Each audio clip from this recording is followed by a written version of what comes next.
Закладений ніс, Humor деконгестант діє через 30 секунд. Humor деконгестант. Был еще один слив, который, на мой личный взгляд, слив, оцените его, по-моему, из того же источника, из Кремля, относительно выступления Такера Карлсона. Он тут заявил о том, что готовилось покушение на Путина.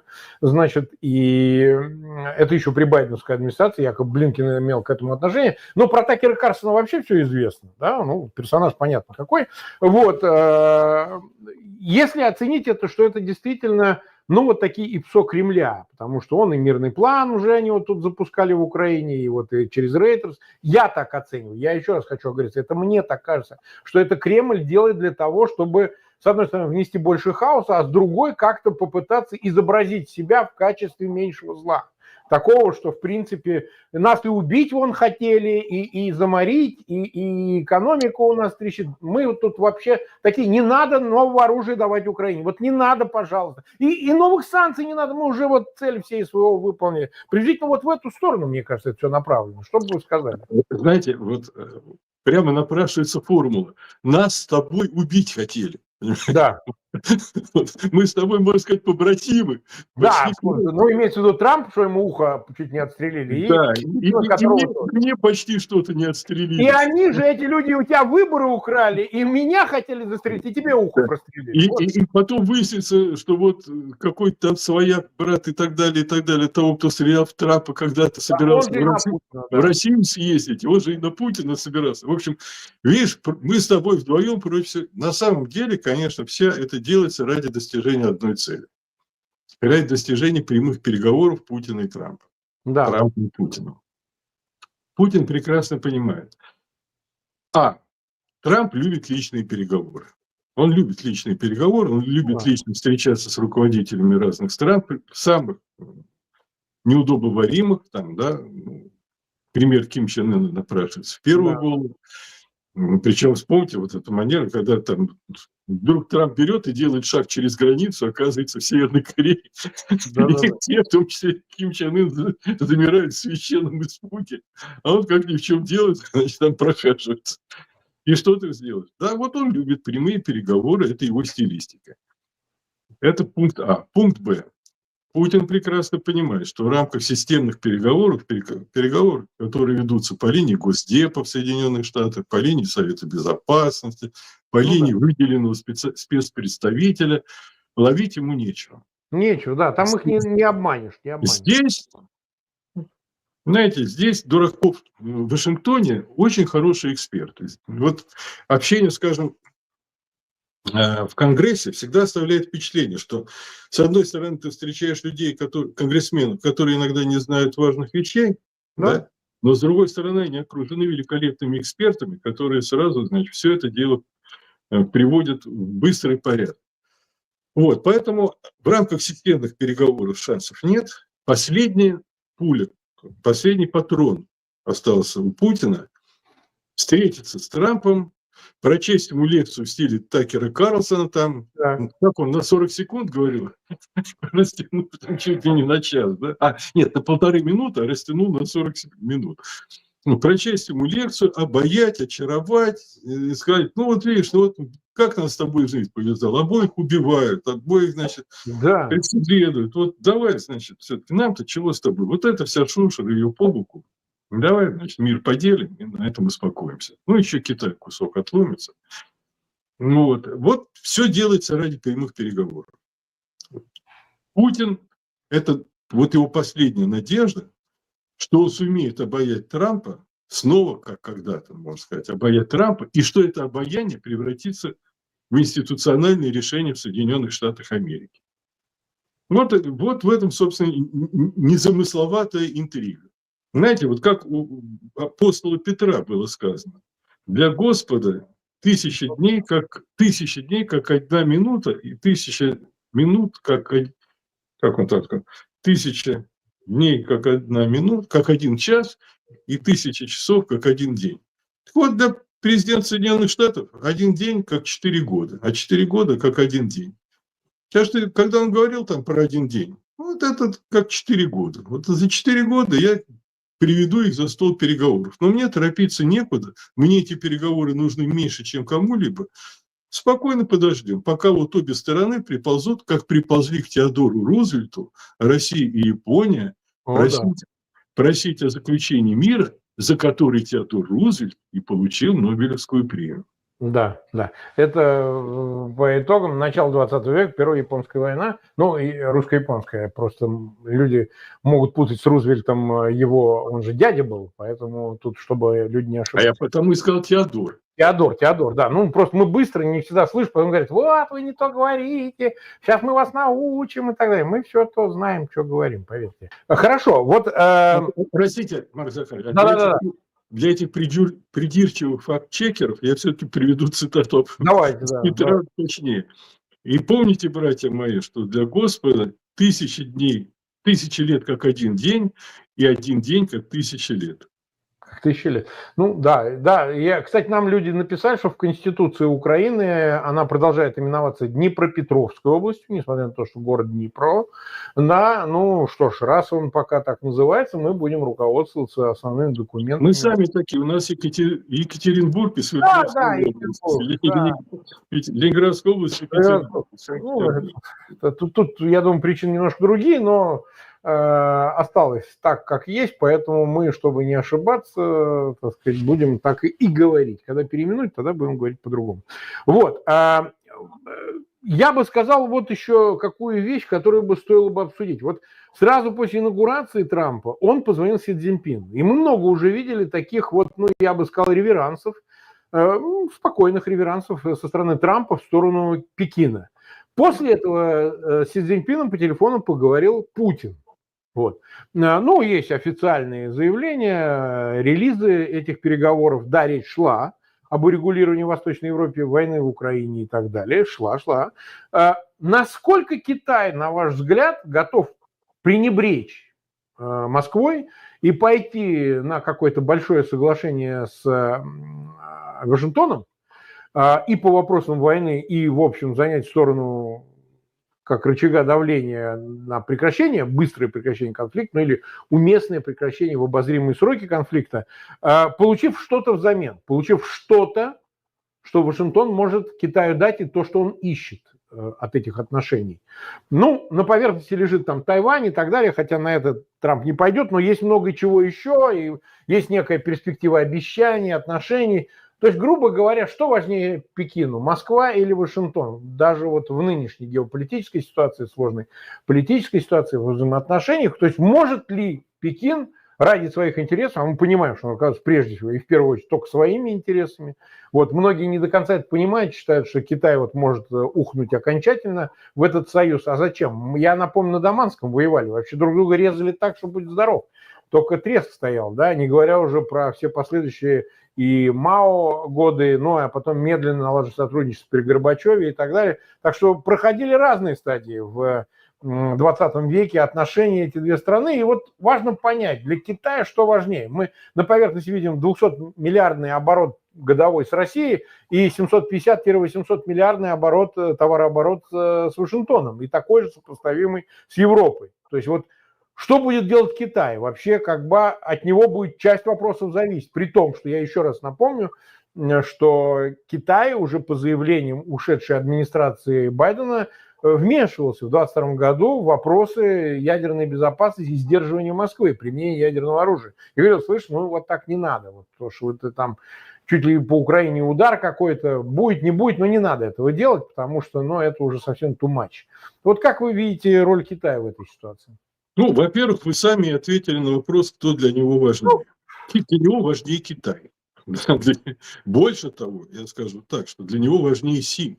Вот надо ясно понимать, что Си – это человек, который встал на путь примерно путинский, на путь единоличной диктатуры, что он подминает под себя всю политическую элиту Китая, и поэтому для него на первый план выдвигаются те же самые задачи, что у Путина. Царствовать вечно и жить вечно. Угу. Это пункт первый. А пункт второй. Действительно, администрация Трампа сделала целый ряд реверансов в пользу Китая. Ну, начиная от того, что приостановила замораживание ТикТока на территории Соединенных Штатов. Кстати говоря, Рубио заявил о том, что США не поддерживают государственный суверенитет Тайваня, и таким образом подчеркнул обязательства 1971 года. И последний вот из таких реверансов, это когда вот сейчас китайская компания DeepSeek, значит, обрушила американские рынки, продемонстрировав какой-то совершенно новый уровень искусственного интеллекта. Трамп сказал, что молодцы, правильно сделали, хорошее дело, конкуренция полезна, наши американские компании должны встряхнуться. То есть Трамп демонстративно, что называется, унаваживает почву к переговорам с Си Цзиньпинем. С другой стороны, Си соблюдает требования Соединенных Штатов по потреблению морской нефти. Да, то есть порты Китая, скорее всего, будут закрыты для российских серых танкеров, и вот эта вся лафа будет заканчиваться. С другой стороны, сейчас вот объявлено о том, что компании Китая начинают строительство заводов по производству дронов на территории России. То есть в этом плане, понимаете, вот Китай, как и США, Си, как и Трамп, они совершенно не заинтересованы в мире. Вот зачем им мир? Да? Россия поставлена Путина в такую непристойную позу, что она стала для Китая очень выгодной территорией, куда можно сбывать свои товары на монопольных условиях, с большой наценкой, но очень выгодно. Где можно покупать сырье с большими скидками, очень выгодно. Да. А зачем Китаю? Вообще повышать зависимость Москвы максимально, да. Ну да. Вы обратите внимание, вдруг сегодня необычное дело совершенно. Китай предъявил требования, скажем так, Китай предложил России и Соединенным Штатам Америки радикально сократить свои ядерные потенциалы, чтобы они примкнули к трехсторонним переговорам о стратегическом ядерном сдерживании. Да? То есть не к Штатам, а к России тоже. Давай-ка, друг мой Путин, сокращайся. Да? И тогда вот, когда мы с тобой будем примерно в равных условиях по ядерной компоненте, мое превосходство в количестве солдатиков, когда ты сейчас износился в ноль, и когда производство каждого твоего танка зависит от того, как дам я тебе станок и чип, или не дам я тебе станок и чип, или сверло к станку, да, и ты полностью от меня зависишь. Вот дальше мы поговорим про те территории, которые когда-то твои предки, у моих предков отцыганили, что хорошо помнит китайское политическое общество. Вот, поэтому давайте говорить откровенно. Китай точно так же, как и Трамп, как Соединенные Штаты, не заинтересован в каких-то мирных переговорах. Почему я говорю, что вот формула Такман, значит, войны никто не хотел, война была неизбежна, да, она работает, потому что никому мирные переговоры, объективно говоря, не нужны. Трамп продолжает проявлять какую-то инициативу, но я надеюсь, что со временем она будет все слабее и слабее, потому что он поймет, перейдет к выводу, что вообще говоря, а зачем США это нужно? Вот США нужно сейчас совершенно другое. США нужно укрепить военное строительство в Европе. США нужно укрепить военную готовность Европы, чтобы она на себя взяла ответственность за это направление, за этот фронт Четвертой мировой войны. Да? Вот это нужно, объективный интерес Трампа в этом заключается, чтобы Европа расходовала деньги на военное строительство, на закупку вооружений, в том числе у США, да, и в конце концов освобождала Трампа от этой неприятной ноши, от Европейского театра военных действий, в пользу Тихоокеанского театра, где он и собирается сосредоточиться. Знаете, поэтому вот что Трамп может сказать Китаю? Си, объясни своему другу Пу, что он загоняет страну в задницу. Ну так и Си это знает, скорее всего, даже и Пу это знает, понимаете? Ну хорошо, дальше что? Скажи, чтобы он шел на мирные переговоры. Ну хорошо, он говорит, что он готов на мирные. Скажи, что его условия мирных переговоров дурацкие, что их не будут принимать, что это позор и стыд. Прекрати закупать у него углеводороды. Прекрати закупать. Понимаете, вот те 40 миллионов тонн в год, которые Китай закупает по суше, он будет 100% покупать, он по-любому. А это да, он перестанет закупать. Но мы с вами говорили, что экономические трудности на готовность России продолжать бессмысленную войну в Украине, не повлияет. Да? Ну, прекрати что? Скажи, чтобы корейцы перестали отправлять туда солдат, снаряды и так далее. Вот это возможно. Вот такого рода воздействие возможно. Но Россия тем временем сама уже начала производить большое количество снарядов там, да. И судя по тому, что вот и меня очень интересует, знаете, какой вопрос в последнее время? Тут же объявлены офицерские сборы, воинские сборы. Да-да-да. Вот меня интересует вопрос, сколько людей будет на них признано и сколько людей потом будет освобождено с этих сборов. А скольких из них заставят подписать контракты и отправить, значит, выполнять священный долг, что называется. Вот. Я думаю, что это такая вот скрытая форма мобилизации, опять-таки, частичной мобилизации, которая будет проведена. Ну вот, может быть, потребность в живой силе Путин таким образом восполнит. Да? Ну вот, большого влияния Китай не может оказать на Россию, на Путина лично. Да? Потому что экономическими издержками Путина не надломишь.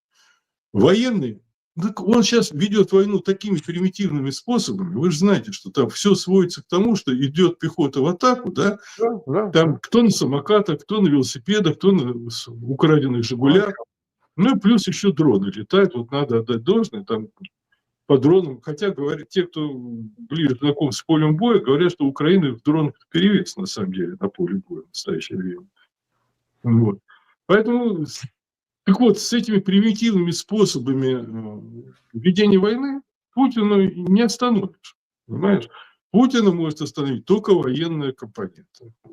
Создать условия для большей сговорчивости, определенной подвижки там здесь создать, это да. Потому что все-таки Путину не хочется полной катастрофы экономики России, да. Вот. Хотя он, наверное, и не понимает того, а как быть потом, когда война-то остановится. Это отдельная задача, не менее сложная. Поэтому, конечно, сейчас будет выбивать первое, главное, частичную отмену санкций. Желательно, конечно, полной отмены санкций, да? Частичной хотя бы. Вот. Ну, в ответ будут требовать участия, финансового участия в восстановлении Украины там, и так далее. Так. Ну, короче говоря, я бы не переоценивал и экономические возможности Си, и вообще и заинтересованность Си в этом плане. Он, конечно, скажет Трампу, да, война – дело плохое. Я говорю Путину, что никакого ядерного оружия, никакой эскалации, давай останавливайся. Вот, ну там что, ну вот там вот пока есть успехи, да, вот, чего ему останавливаться пока. Это уж твоя задача там сделать так, чтобы успехи перешли к Зеленскому. Вот тогда у Путина появится желание вести мирный переговор. А пока, ну что, ну нефть я у него перестану покупать, да, там. Ну, чипы я ему перестану поставлять. Кстати говоря, если посмотреть объем чипов, которые покупаются на Западе, на сегодня примерно сопоставим с объемом чипов, покупаемых в Китае. Так что ты займись там своими делами сначала, условно говоря. Ну, то есть вот здесь позиция Си будет предельно увертливая, неопределенная, и от нее много не получишь.